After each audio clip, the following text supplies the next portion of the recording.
대구시 달서구의 한적한 공터. 경찰이 1m 깊이로 땅을 파내려가자 백골 상태의 시신이 발견됩니다.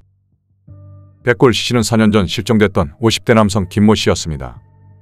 숨진 김 씨는 이곳에서 12km 떨어진 대구시 수성구에 살았는데 갑자기 실종된 사실이 알려지면서 그동안 경찰이 본격적인 수사를 벌여왔습니다. 경찰 수사 결과 이 남성의 사망 뒤에는 재혼한 아내와 내연남 사이에 추악한 거래가 숨겨져 있었습니다.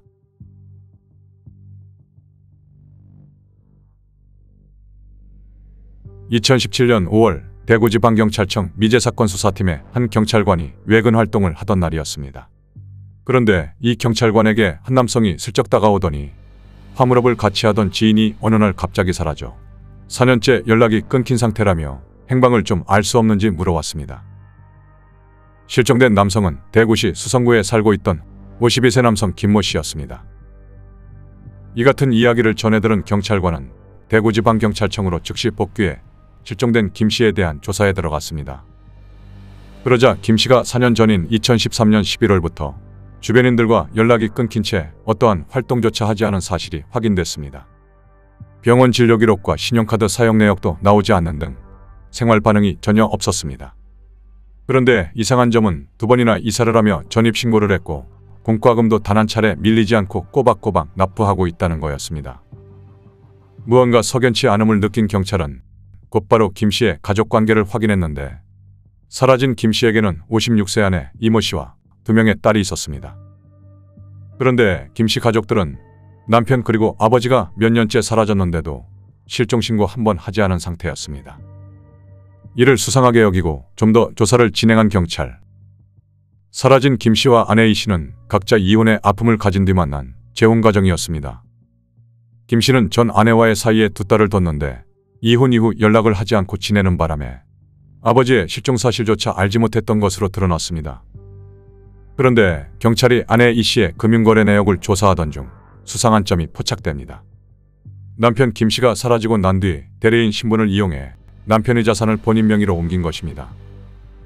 여기에다 아내 이 씨가 한 남성에게 2,500만 원이란 큰돈을 송금한 사실까지 확인되면서 경찰은 아내 이 씨에 대해 본격적인 수사를 벌였습니다. 그 결과 아내 이 씨로부터 2,500만 원을 송금받은 남성은 아내의 내연남 55세 박모 씨로 밝혀졌습니다. 경찰이 아내 이 씨를 불러 김 씨가 실종된 직후 내연남 박 씨에게 2,500만 원을 송금한 이유를 따져묻자 빌려준 돈이며 어느 정도 돈을 갚았다고 주장했습니다. 일단 준 시점이 범행 직후이기 때문에 저희는 범행 대가가 아닌가 이렇게 추정을 합니다만은 빌려주고 나중에 일부 변제받았다고. 경찰은 첫 번째 조사 때 아내 이 씨와 내연남 박 씨를 함께 불러 조사했는데 두 사람은 미리 입을 맞춘 듯 범행일체를 부인했습니다. 그러나 두 번째 조사에서 내연남 박 씨의 진술에 조금씩 변화가 감지됐습니다.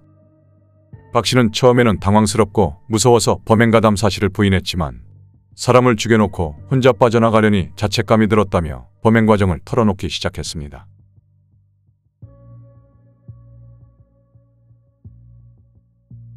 숨진 김 씨와 아내 이 씨는 2003년경 만나 10년간 동거 생활을 하다가 2013년이 되어서야 혼인신고를 통해 비로소 법적인 부부가 됐습니다. 그런데 혼인신고 역시 아내 이 씨가 미리 계획한 것이었음이 드러납니다. 아내 이 씨는 동거생활 10년 동안 남편 김 씨의 폭력과 생활비 문제로 잦은 갈등을 빚으면서 깊은 염증을 느끼고 있었습니다. 그러던 중 2012년 말부터 2013년 여름 사이 인터넷 채팅을 통해 내연남 박 씨를 만나기 시작했습니다. 두 사람의 만남이 이어지던 어느 날 이 씨가 박 씨에게 남편 김 씨에 대한 불만을 털어놓자 박 씨는 죽여줄까라며 범행을 여러 차례 제안했습니다. 결국 이 씨는 이 제안을 받아들였고 두 사람은 2013년 10월경부터 보고 독을 이용한 살해 방법 등 구체적인 살해 방법을 물색하기 시작했습니다. 두 사람은 수면제와 마취제를 이용해 김 씨를 살해한 뒤 인적이 드문 곳에 사체를 안매장하는 등 완전 범죄를 꿈꾸며 범행 계획을 세웠습니다. 이 과정에서 이 씨는 동거 생활을 하던 김 씨와는 혼인신고까지 마쳤습니다. 이후 내연남 박 씨는 범행에 필요한 수면제와 마취제를 미리 준비하고 시신을 담을 바퀴 달린 가방도 미리 준비했습니다. 한 달이란 시간 동안 철저한 범행 준비를 마친 두 사람은 2013년 11월 7일 밤 9시경 부부가 함께 살던 대구 수성구의 한 아파트에서 남편 김 씨를 살해하기로 마음먹습니다. 아내 이 씨는 미리 준비한 김밥에 내연남 박 씨로부터 넘겨받은 수면제를 섞어 남편 김 씨에게 건넸고, 김 씨가 잠이 들자 미리 받아둔 마취제 까진 남편의 허벅지와 복부에 주사해 정신을 완전히 잃게 만들었습니다. 남편이 의식을 잃은 것을 확인한 아내 이 씨는 밖에서 대기하던 내연남 박 씨에게 곧바로 연락을 했고, 박 씨는 미리 준비해둔 스테인리스 재질의 배관봉을 챙겨 김 씨가 쓰러져 있는 집 안으로 들어옵니다. 이어 박 씨는 약기운에 취해 거실에 엎드린 채 쓰러져 있는 김 씨의 머리와 어깨 등을 배관봉으로 여러 차례 힘껏 내려쳤고, 집안에 있는 압박붕대와 끈을 이용해 김 씨의 양손과 발을 꽁꽁 묶어 결박했습니다. 그러고는 옴짝달싹 못하는 김 씨의 목에 압박붕대와 끈을 감아 세게 당겨 결국 김 씨를 숨지게 했습니다. 피해자에게 먹여서 잠이 들자 대기하고 있던 피해자 B 씨가 내연남이 와가지고 죽인 다음 시신을. 김 씨의 사망을 확인한 두 사람은 김 씨의 사체를 미리 물색해둔 장소로 옮겨 안매장하기 위해 바퀴 달린 가방에 넣은 뒤 김 씨의 승용차 트렁크에 실었습니다. 범행 다음날로 넘어가는 11월 8일 새벽, 아내 이 씨는 포클레인 기사를 불러 남편이 관리하던 소나무 농장이 있는 대구 달서구 공터에 1m 깊이의 구덩이를 파놓도록 했습니다. 평소 사람이 잘 드나들지 않는 곳이라 주변 목격자도 없었습니다. 가면 아니 책막상 예체제 사람이 없어요. 불도 없어요. 포클레인 기사로부터 땅을 파는 작업이 다 끝났다는 연락을 받은 두 사람은 사체를 실은 승용차를 몰고 농장으로 향합니다. 현장에 도착한 두 사람은 가방에 있는 김 씨의 사체를 미리 파놓은 구덩이에 넣고 흙으로 묻어 사체를 안매장했습니다. 그렇게 완전 범죄를 꿈꾼 두 사람의 범행은 여기서 그치지 않았습니다. 남편 김 씨를 살해한 직후 김 씨 소유의 4.5톤 트럭을 팔기 위해 인감증명서 발급 위임장 사유란에 2번으로 기재한 뒤 트럭을 매도합니다. 트럭 매도 대금 가운데 2,500만 원은 내연남 박 씨에게 전달했습니다. 아내 이 씨는 또 남편이 사망한 지 2년이 지나면서 서서히 다른 자산들도 정리하기 시작합니다. 남편 소유였던 과수원과 임야, 승용차 등 모든 재산을 자신과 전 남편 사이에서 낳은 딸 앞으로 돌렸습니다. 또한 남편이 살아있는 것처럼 꾸미기 위해 공과금을 한 번도 빠지지 않고 납부하는가 하면 남편이 사망한 이후인 2014년과 2015년에 한 번씩 모두 2차례 허위 전입신고를 하는 치밀함까지 보였습니다. 아내가 어떤 실종신고라든지 사망신고를 하든 이 남자를 찾기 위한 조치는 전혀 안 한 부분이 확인되고, 남편 김 씨를 살해하고 나면 재산을 모두 챙겨 같이 행복하게 살 수 있을 거라 생각하며 범행을 공모한 두 사람. 하지만 두 사람은 범행 석 달 만에 결별했습니다.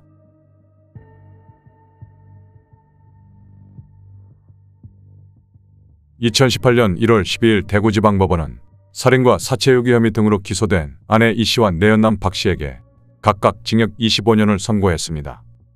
내연남 박 씨에게는 10년간 위치 추적 전자장치 부착도 명령했습니다.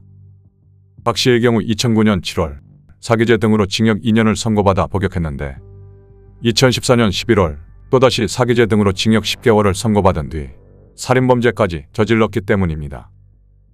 재판부는 검찰이 제출한 증거자료와 피고인의 진술 등으로 볼 때 혐의가 모두 인정된다며 내연남 박 씨가 먼저 살해를 제안하고 범행 수단을 마련해 실천에 옮긴 점 등을 고려했다고 양형 이유를 밝혔습니다. 1심에서 중형이 선고되자 내연남 박 씨는 뻔뻔하게도 피해자를 살해하는 범행에 가담하지 않았고 단지 이 씨의 요청에 따라 그 사체를 유기하는 것을 도와주었을 뿐이라며 항소했습니다. 하지만 항소심 재판부인 대구고등법원은 형벌이 너무 무겁거나 가벼워서 부당하다고는 인정되지 않는다며 원심 판결을 그대로 유지했습니다. 이후 2018년 10월 12일 대법원은 양형 조건이 되는 여러 사정을 살펴보면 피고인에 대해 징역 25년을 선고한 원심의 양형이 심히 부당하다고 할 수 없다며 원심 판결을 그대로 유지하면서 이 씨와 박 씨는 최종 징역 25년과 박 씨에게는 위치 추적 장치 부착 10년이 확정됐습니다.